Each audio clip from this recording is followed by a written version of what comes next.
كوكا اللي يلعب في البرتغال مع نادي ريوافي.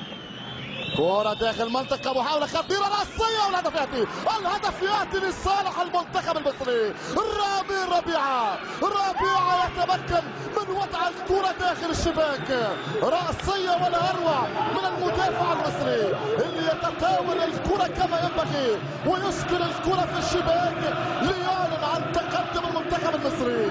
المنتخب المصري يتقدم 1-0.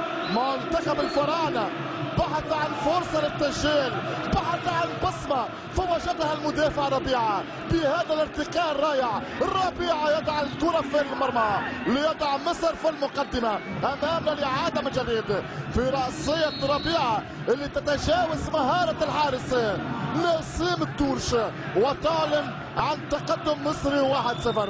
المنتخب المصري يتقدم على صعيد النتيجة بهدف المدافع رامي ربيعة. تتغير النتيجة في الوقت اللي توقعنا فيه الشوط الأول في طريقه لينتهي بنتيجة التعادل السلبي.